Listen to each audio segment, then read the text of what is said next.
you might know the laundromat business, but I don't think that you're totally aware of the real estate business. You don't hurt my feelings when you Yes. say I don't know the real estate business. Oh, If okay, so you $30 should a know square this foot better. is a gross rate, that's a very different discussion than calling me a schmuck that I don't understand real estate.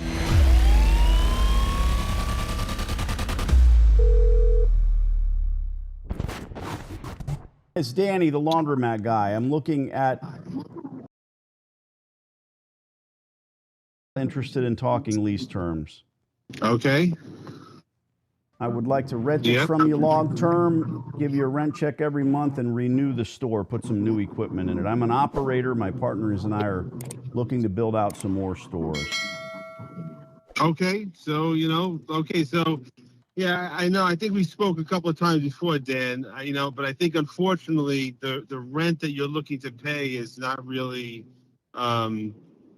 not really where the market is. Well, the difference being the market, like you said, we're not CVS Pharmacy. We're not, and I'm not trying to talk explicitly about laundromats are terrible businesses and can't pay X rent. The difference is you don't go to a laundromat, so you're removed from the pool, right? The people that do their laundry on Sunday. So it's a great business. Don't get me wrong. It's a great business. If and when the time comes, we want to pay commensurate rates of rent for a laundromat, not for a national chain or a restaurant or a nail salon. And that's the difference. We need to spend $300,000 or $400,000 on washers and dryers and hope to recoup that over that long-term lease. So I can't negotiate against myself. If you know what it is that I would like to pay, what can you do? Maybe the laundry goes away, and that's okay. They do. They disappear. What's the best rate you can do here what's the best rate?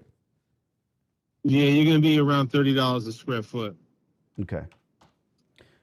So you can't do $20 a square foot. No, that's what I'm saying. When we had this conversation before, you might know the laundromat business, but I don't think that you're totally aware of the real estate business. And when my taxes, insurance, and CAM are $16 all in a square foot. Is $30 a square foot gross? Is that a gross rate? Yeah, that's a gross rate. Yeah. Okay. You don't hurt my feelings when you say I don't know the real estate business.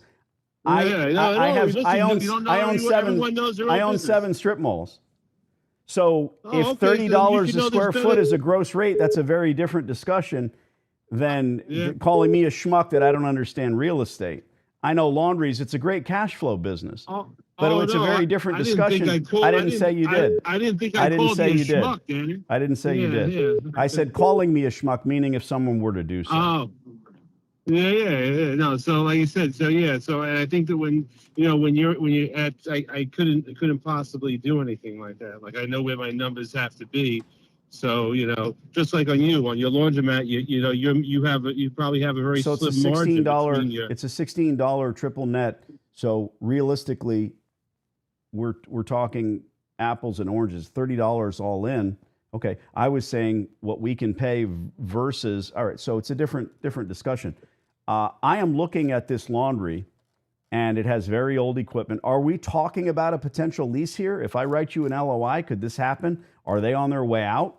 Have they lost their lease? What's the story? No, they're not on their way out. They only have a year left on their lease. But I see how it is. That they're not really good operators. There you go. So that's just the nature of. That's really the nature of the business. When you should know you have 7 strip malls. So a lot of the tenants are not really, they're first time business operators, and it's like the tide. They come in and out. If they have less than 12 months or even 13 months remaining on their lease, they're probably trying to sell the coin laundromat. If they are able to do so, you're going to be stuck with someone I consider a rube for a tenant, because now they're behind. What is the price? I don't know. Could it be as little as $50,000? Is it $300,000? That's usually the price. So if they're able to sell it in the next 12 months, great. What I want for you is a good long-term tenant. I'd like to write you a letter of intent for the space. I'm going to tell you what I can pay in the lease rate. I'm not going to talk about your $16. I don't know where your triple nets are. If you do gross rates, okay, I need rent abatement. I need help from you. And I don't want to partner with you, but I'm not going to run the store the way that it is. Always thinking, oh, Danny's way off the mark when it comes to what the lease rates are. No, again, that was the only disconnect, was the difference between a gross rate and a triple net lease. You've already included them. What's your email address? It's Good. I'm going to put together an LOI. Give me about a day. And look, if these people are a year away and we can sign a lease contingent on the exit of the current tenant, I have done that as well. You're absolutely right. You know more about real estate than I know about anything else. 100%. But that was the only mark that we were missing. Let's see how everything works out. Good. Who knows? Yeah. Stay in communication with me. Thanks. Okay, Dan. Take care. Bye. Okay. Congratulations. You don't have a laundromat yet. Have you done a letter of intent yet? No, never. Okay. All right. I'm sending you the LOI. Email it back to me. Goodbye.